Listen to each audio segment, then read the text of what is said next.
Okay, good afternoon. I am Christopher Ford. I'm actually a technical sergeant in the United States Air Force, and my current role is to actually work as a equal opportunity specialist.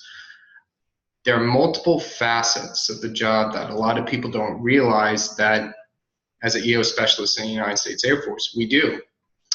One of the venues that we actually majority of the stuff that we actually do is aiding and advising commanders as best as possible. The biggest problem that we have is, well, we have a couple of facets that we look at. The biggest one is essentially the perception of what we do as an entity.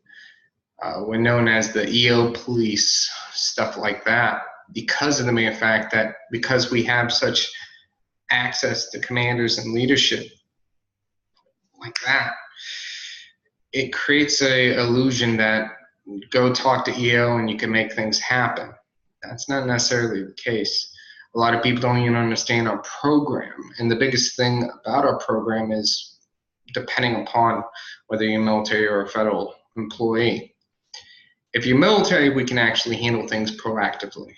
See, military is governed by rules, regulations, AFIs, Air Force instructions, and civilians are governed by federal law. So how I work a military complaint is going to be entirely different than how I work a civilian complaint. For example, if a military member comes to me and they say, I feel like I've been discriminated against, at the end of the day, I can work with them and say, okay, let's talk about it. Give me your example. I can tell them I don't necessarily feel like it falls within our purview. However, here's where I think you should go, and here's what I think you should do.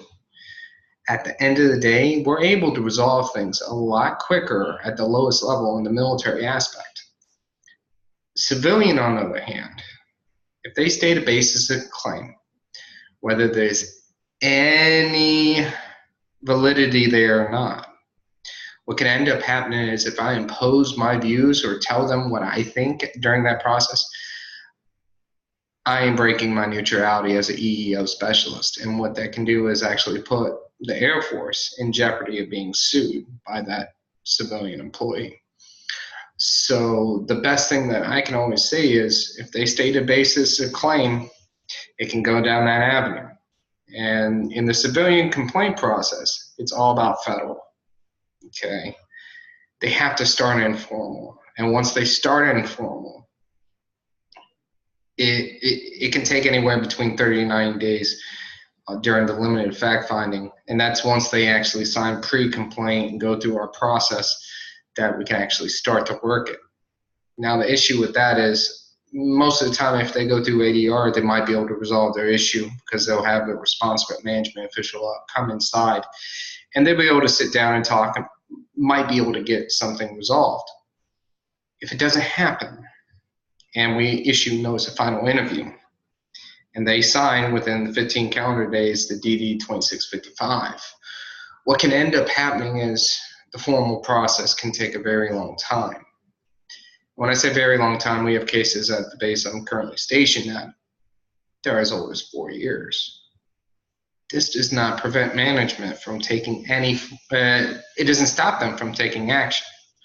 So if you have a disgruntled employee and they're waiting on an EEOC hearing or whatever it may be, or a FAD, final agency decision, to take place, well, guess what? You're going to be waiting 4 years for that, potentially. And if you're already disgruntled and you feel like you're being discriminated against, what do you think the end result's going to be? You think you're going to be able to withstand a job that is a hostile work environment for that long, being discriminated against for 4 years? That's a lot of classical conditioning right there. So at the end of the day, what I always tell civilian complaints, do yourself a favor. Try to resolve it at the lowest level. And that's just a tidbit of what we do. And I didn't touch on mediation, facilitation, or climate assessments. However, maybe for a next interview or video. Have a good day. Thank you for your time.